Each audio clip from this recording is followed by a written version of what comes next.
Hello guys, Matthew here and welcome back again to the TechTick YouTube channel. Logitech has been pumping up a lot of new products as of lately, and not just your ordinary but rather pretty interesting ones, like for example their first ever wireless mechanical gaming keyboard, the G613, feel free to check it out in the right top corner, and this time isn't any different also, as I'll be hanging out with their new and, as you'll see later on, very intuitive wireless keyboard called the Craft.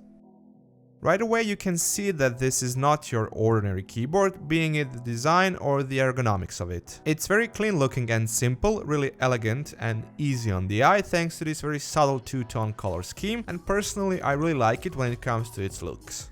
The build quality is also really good, it feels sturdy and well made, particularly thanks to this cool brushed aluminum part of the keyboard on the top, which looks almost like it's detachable, but don't try to pull it off. That portion of the keyboard is slightly higher compared to the bottom plastic part of it, which holds the keys, so it acts like a stand that gives it a bit of an angle. On there you will also find the on and off switch and its LED indicator, USB Type-C port with which you can charge the keyboard via the bundled cable even while using it, and of course the star of this show, this round little thingy in the top left corner, which is also the reason why this model is called Craft.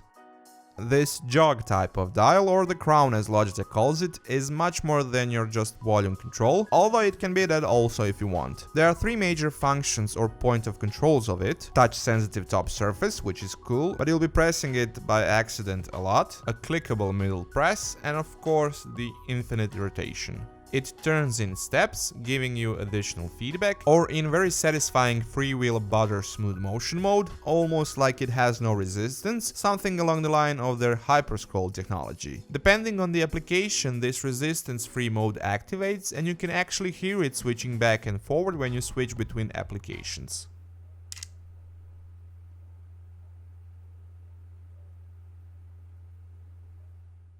Speaking of that, within Logitech's options software utility, you'll be able to customize crown's actions to your liking. For example, you can use it for volume wheel instead of using multimedia keys on the keyboard, but as I said, that's not what it's actually meant for. Logitech intended it to be used with preset profiles which are loaded based on the application you are using, and then it enables you different functions for controls depending on which one it is. For example, in Firefox or Chrome you can switch between tabs by turning the wheel, while in Photoshop, depending on what tool you choose, you can switch between different function controls and with pinpoint accuracy set your preferences, for example the brush size. On the other hand, in Premiere Pro you can scrub through the timeline smoothly or skip frames, and it works really good, but in terms of the overall possibilities and customization, it's basically limited only to that, so I'm a bit disappointed with the amount of actions which you can do, and I hope to see they'll update the profiles in the future, or at least let users manually define actions to a very specific degree. One more mesmerizing feature of this model is its backlighting of the keys, but not the backlighting itself, although it's really well done, unified across the board and just the right amount of brightness, but rather the way it works. Since this is a wireless keyboard in question, it depends on the battery, and having backlighted keys in it isn't that good for the battery life, but with this model Logitech solved this problem to a great degree by implementing an automatic dimming function. It goes off pretty fast, but it also comes back as quick. It's obviously some kind of proximity sensor in question, although I wasn't able to pinpoint it exactly, but it works all over the keyboard. Bottom line, a really impressive and useful feature. The only thing I would add to it is that it shouldn't light up if it detects there's already enough lighting around it, effectively extending the autonomy of the battery, which is by the way integrated.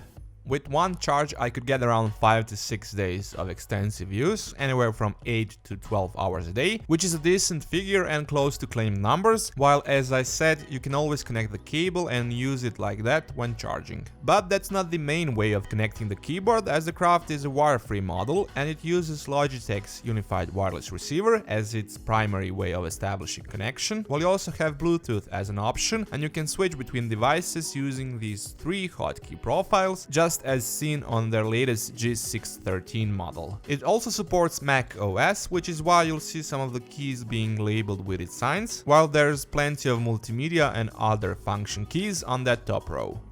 When it comes to using the actual keyboard itself, my typing experience is a bit divided. They are good as is, don't get me wrong, they provide decent feedback and enough space between them. They are also very sturdy and stable thanks to the scissor press mechanism combined with membrane switch, but I simply do not prefer this type of shallow keycaps when it comes to typing, although this one has a little bit of recessed keycaps, so it's somewhat easier to get around. The typing sound and noise is subtle, just like on your regular laptop keyboard, while you can hear some squeaking going around, at least I did with my sample and its spacebar.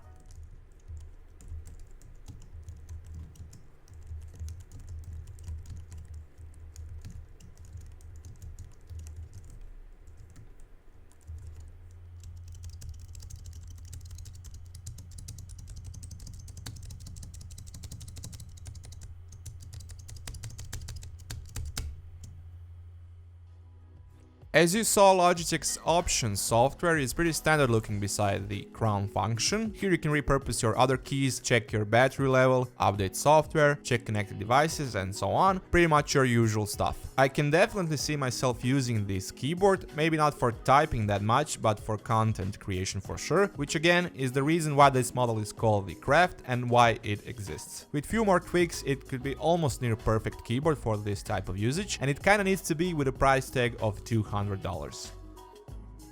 That's it guys for this time from me. Thank you once again for watching. Feel free to toss me a thumbs up if you like what you saw, that really helps me a lot. Leave a comment down below if you have any questions about this product or if you want to leave your suggestions. And of course feel free to subscribe for content further down the line, or you can just check out some of my other videos from before. Until then, catch you later guys.